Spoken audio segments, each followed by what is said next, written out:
China's aggressive rhetoric against Japan doesn't align with its actual military strength. Commentary. This series, China's aggressive rhetoric against Japan doesn't align with its actual military strength, compares the military strengths of China and Japan, showing that a real conflict could expose serious vulnerabilities within the Chinese People's Liberation Army.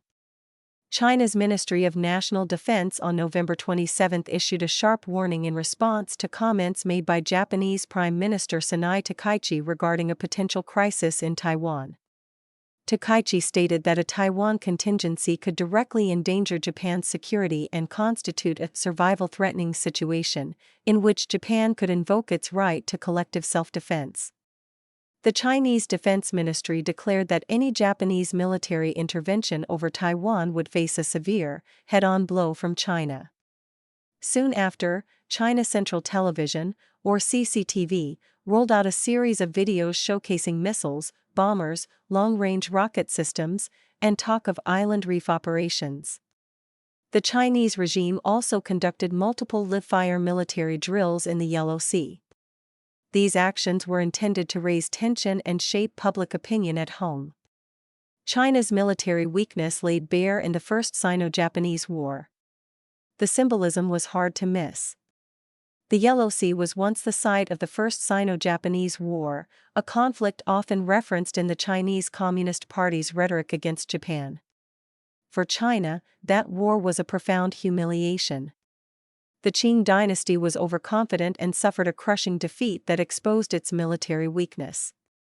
Ships were outdated, and the command strategy and structure were flawed.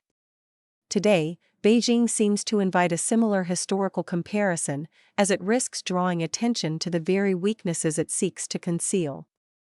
Current state of Chinese and Japanese navies. China's navy is large and is modernizing quickly.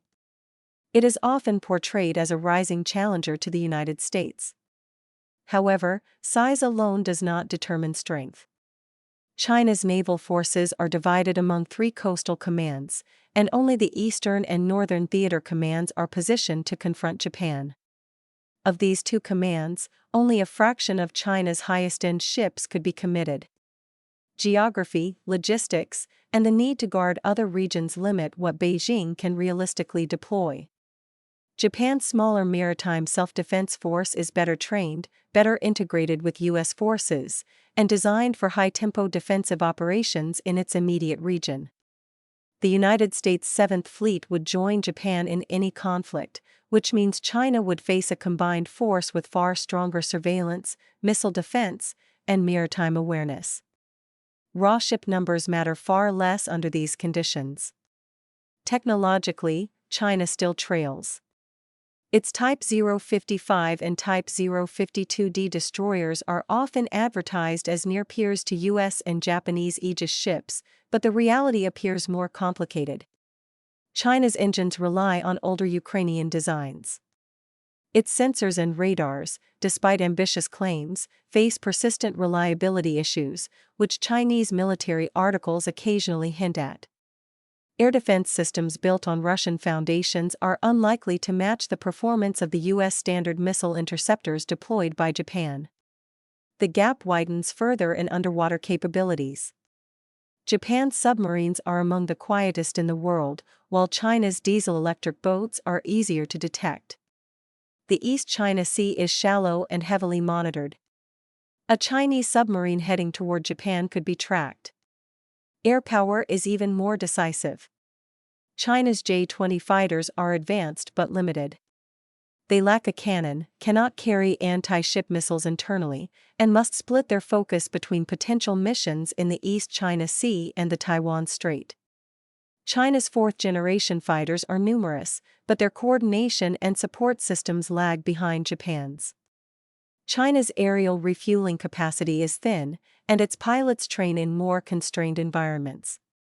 Japan's air fleet, F-35s, upgraded F-15s, and F-2s, benefits from strong support, early warning aircraft, refueling tankers, joint exercises with U.S. forces, and access to American command systems. Japan can sustain fighters in the air longer and operate with better situational awareness. when history repeats itself. If the conflict were limited to ships and aircraft, China would already be at a disadvantage. The situation becomes even more complicated when considering China's political climate. The People's Liberation Army has faced unusual turmoil, including corruption scandals, purges of senior officers, procurement failures, and shortcomings in missile programs once touted as game-changing. Beijing's high-profile testing and propaganda videos have often inadvertently revealed shortcomings within China's own system. Yet the CCP's rhetoric toward Japan continues to grow louder. By invoking past wars and projecting strength, Beijing appears intent on shaping public opinion amid rising tensions over Taiwan. But strong rhetoric can cut both ways. These displays may reveal unease rather than confidence. Today's Chinese officials confront a risk similar to that of the Qing dynasty. A clash with Japan could expose weaknesses within the PLA, undermine deterrence, and damage the image of strength Beijing has worked to build. For now, the CCP seems more interested in intimidation than in action. But as its rhetoric grows louder, it is worth asking what is behind it, and why Beijing keeps talking tough while avoiding an actual clash. The historical parallel with the First Sino-Japanese War is therefore not about who would win a modern conflict, it is about what a conflict could reveal. To be continued.